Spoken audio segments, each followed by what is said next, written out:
So why does God allow evil anyhow? Or maybe the problem is God actually is evil and his followers are just too stupid to figure it out. That seems to be a whole lot more likely to me, assuming there is a God in the first place. But this time, we're going to see just how far the religious are willing to go to justify absurd wickedness. Not just justify it, but absolutely celebrate it. These people are complete assholes. Let's not pretend otherwise.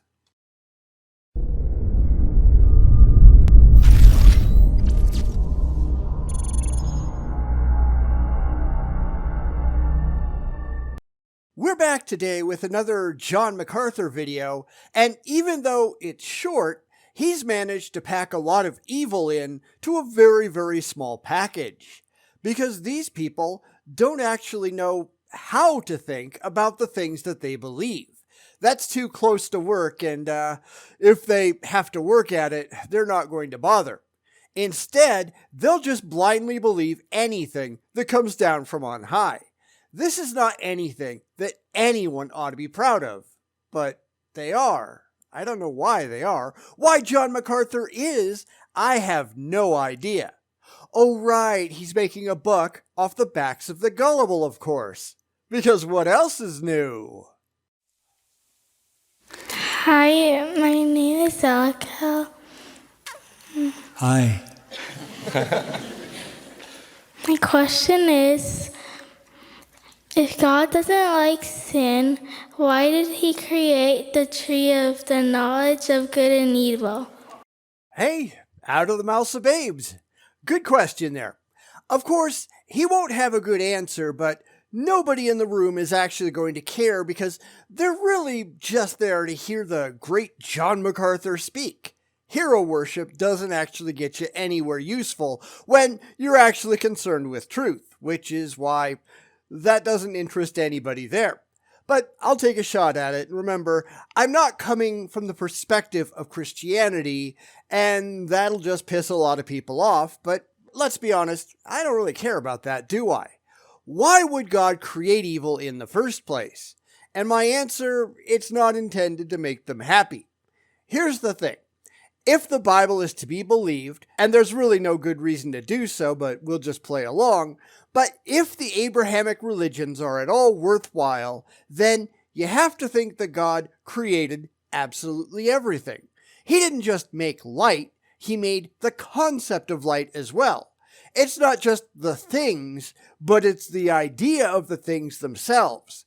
If God hadn't decided that light was the opposite of darkness, then light wouldn't have been the opposite of darkness.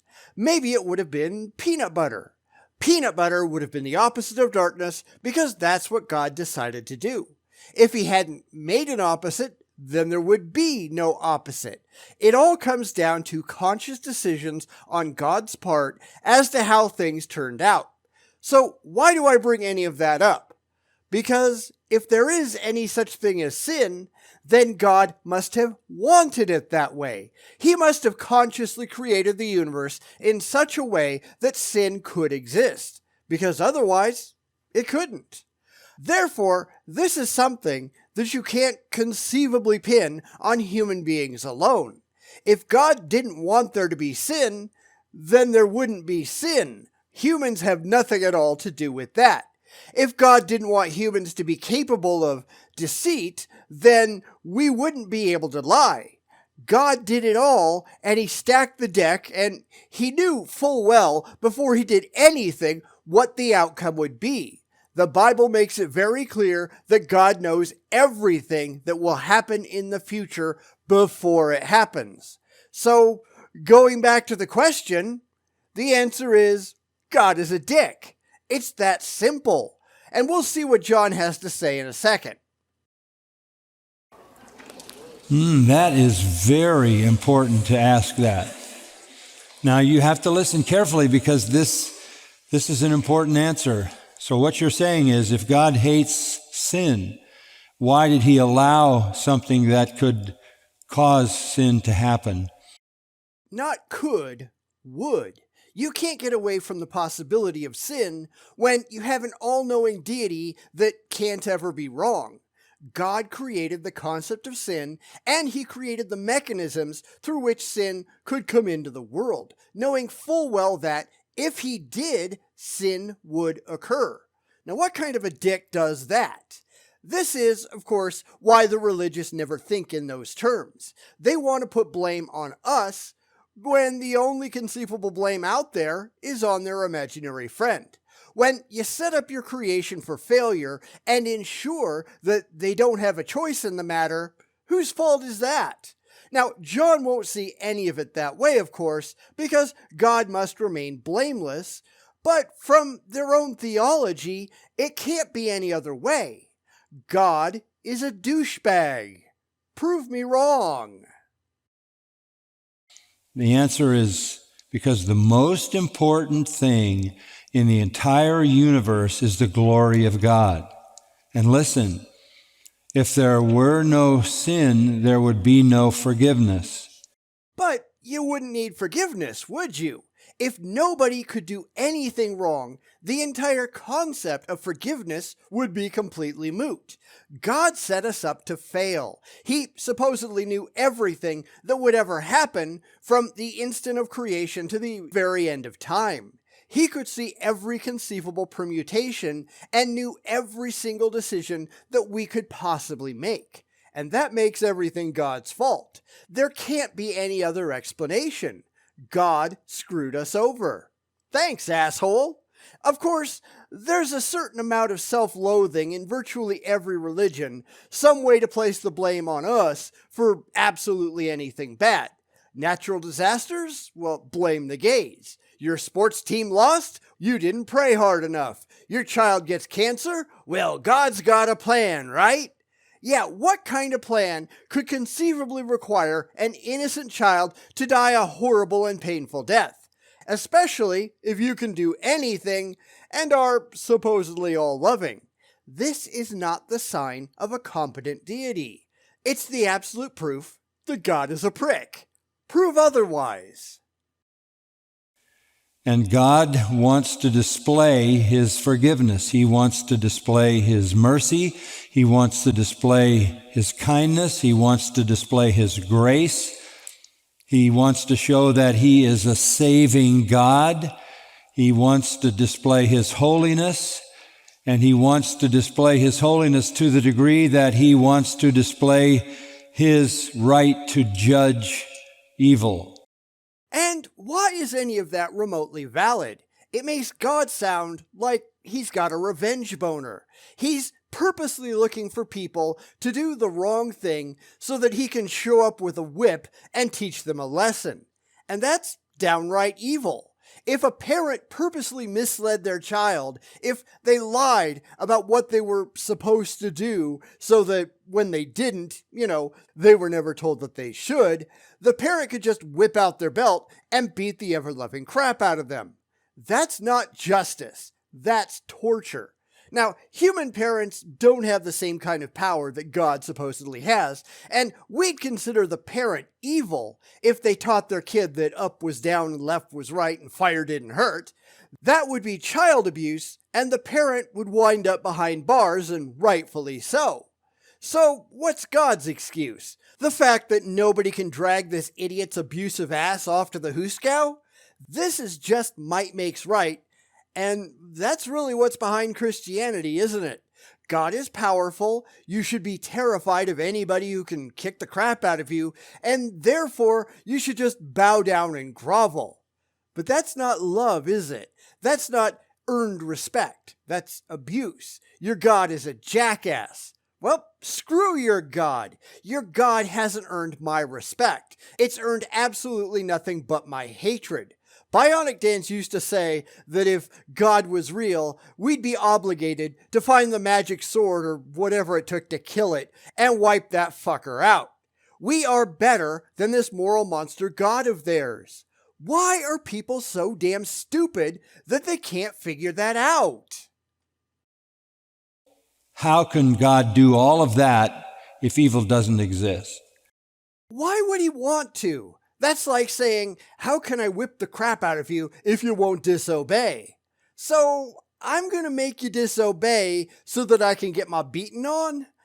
We would never, ever consider that to be a valid tactic, would we? Yet, when it comes to God, that's just fine, because none of these morons have the mental capacity to think in those terms. God screwed everything up. God is outright evil. God is punishing us for things that we had absolutely no choice in because He made us inherently broken for the sole purpose of kicking the crap out of us. Then, if we grovel sufficiently, He might see fit to forgive us. Maybe, if He feels like it. Of course, because we can't help but sin, it's only a temporary reprieve. We're just going to go do it again tomorrow. Then we have to come crawling back on our bellies, begging for forgiveness, and God gets to impose His own form of justice on people who He forced into this situation in the first place. This God is not worth worshiping. It's only worth hunting down and stringing up. Good thing there's no reason to think that this stupid God of theirs is real, isn't it? I don't get how people can make up their own torturers and then facilitate their own downfall. It sounds mighty stupid to me. So there's a sense in which God has to allow evil in the world in order to put His glory on display in its fullest sense. So God is an egomaniac. You know what he sounds like? A sociopath writ large. Now, hear me out here. Here's some basic characteristics of a sociopath. Tell me if they sound at all familiar. A sociopath doesn't know the difference between right and wrong. Well, that's God right there. A sociopath doesn't respect the feelings or rights of others. There is constant lying and deception. That's apparently the job of the clergy, people like John. They are callous, arrogant, and manipulative. They don't learn from their own mistakes. And the Bible is a laundry list of all of the repeated errors of God. You'd think He might have figured it out by now. Sociopaths are impulsive. Read the damn Bible. God does stuff for shits and giggles. The list goes on and on and on, but I think I've made my point. God, if there was a God, He's got some serious mental problems. Or maybe that's just the people who believe in Him. You tell me. Do you understand that? Good. Everything in the end is for the glory of God. And you ask the question, why does God allow evil? For His glory. For His ego. Because healthy people don't need to constantly show off. It's the mentally unhealthy that act like this God character supposedly does. This whole thing is just stupid from the outset, but they can't see it because they've been traumatized. They've been brainwashed into thinking that evil isn't evil when their imaginary friend does it. Because that's kind of the thing. Religion is all about getting people to do bad things in the name of theology. The rest of us can see straight through it. They can't, because we're not that dumb, and they are. Maybe you people ought to knock that off. Just a helpful suggestion. So that He can put His glory on display, not only to us, but to the holy angels as well. Great question. Yes, it was a great question. Too bad it was just a terrible answer. This is the kind of thing that got the Nazis to follow Adolf Hitler. But he's got a plan. Yeah, but that's not an excuse. You need to be better than that, and these people never are. If you put Christianity on trial at The Hague, these people would all get put away. We'd have to go and wall off New York City. Now, that's probably not a bad idea, but you'd probably have to wall off every city in most countries because these people are willingly complicit in the evil of their deities. When you rationalize your way to accepting pure evil, you've got problems. But he can just smite me. But that isn't enough. You have to be able to stand up for yourself, and the religious, they are all morally weak, intellectually vapid, reprehensible people. You know, people like John here. Kind of pathetic, isn't it? Boom, dicky, boom, dicky, boom, dicky, boom, dicky, boom, dicky, boom, dicky, boom, dicky, boom, dicky, boom, dicky, boom, dicky, boom, dicky, boom, dicky, boom, dicky, boom, dicky, bum, make it bum, make it bum, make it bum, make it bum, make it bum, make it bum, make it bum, make it bum, make it bum, make it bum, make it bum, make it bum, make it bum, make it bum, make it bum, make it bum, make it bum.